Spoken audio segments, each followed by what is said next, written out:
When light shines onto a material, electrons are ejected from the surface of the material. This is known as the photoelectric effect, and was used to support Einstein's quantum theory of light. This supports the idea that light is made up of individual discrete particles called photons. These photons each carry a certain quantity of energy. In 1905, Einstein extended Planck's quantum theory by proposing a new theory of light. We know that all objects emit electromagnetic waves that form by oscillations of charges produced in atoms and molecules. The theory also presents the idea that this energy is quantized and can only exist in certain amounts related to Planck's constant. Einstein's extension of this theory suggests that if the energy is being given off, then the energy of the object must be decreasing by the same amount. The photoelectric experiment was used to validate Einstein's quantum theory of light. An electrode and a metal plate were placed inside a glass vacuum tube known as a photocell. The metal plate and the electrode are connected to a battery and an ammeter. If we take this circuit and put it in a dark place, the ammeter will not read any voltage. This makes sense because then we have an open circuit inside of our photocell. But when we take the same setup and shine a beam of light onto the metal plate, the ammeter will read a certain voltage. Shining the light onto the metal causes electrons to be emitted from the metal plate.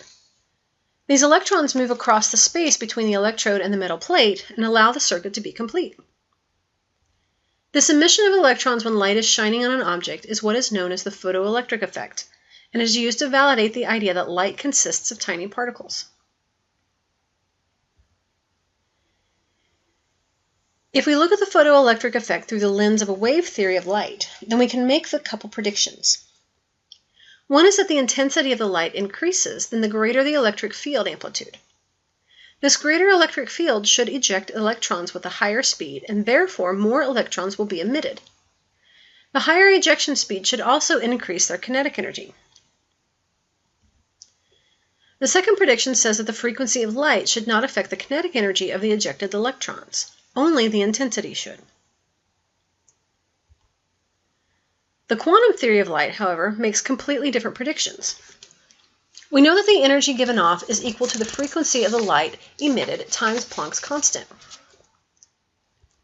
When a beam of light is emitted at some frequency, all of the photons in that beam have the same frequency, so each individual photon carries the same amount of energy. If you increase the intensity of the light, then the number of photons will increase, but the energy of each individual photon will remain the same. Now, electrons are held to an atom by certain attractive forces called the binding energy. So in order to eject an electron from its atom, there needs to be a certain amount of energy applied to the electron.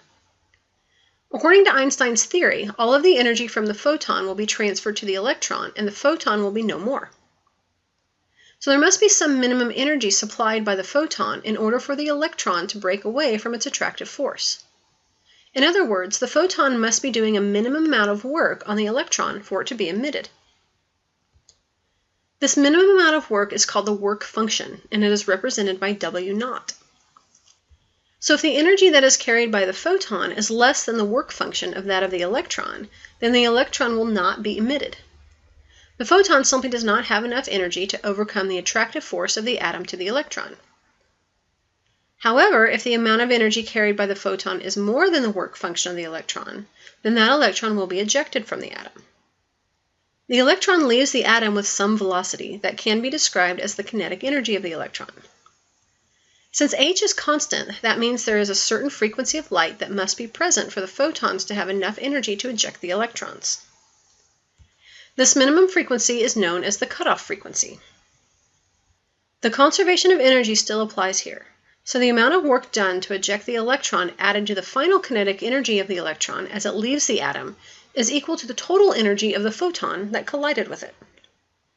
Using these ideas, there are three basic predictions that can be made using the quantum theory of light. The first one is that if you increase the intensity of light, then the number of photons increases. This would mean that the number of collisions with electrons would increase, and therefore more electrons would be emitted. The photons, however, being at the same frequency, would cause the electrons to all be emitted at the same kinetic energy. This is different from the wave theory that predicts that increasing the intensity of the light should also increase the kinetic energy of the electrons. The second prediction has to do with the minimum frequency of the photon that must be present in order for electrons to be emitted. If the frequency of light present is less than the cutoff frequency, then no electrons will be emitted, no matter how great the intensity of the light. The last prediction has to do with the amount of kinetic energy transferred to the electron. There is a certain amount of energy required to eject an electron from an atom. If the energy of the photon is more than this binding energy, then the electron will be ejected from the atom. Any excess energy supplied by the photon will be converted into the electron's kinetic energy. So increasing the frequency of light in turn increases the kinetic energy of the electrons as they are emitted. This again is in contrast to the wave theory of light that says the frequency of light should not affect the kinetic energy of the emitted electrons.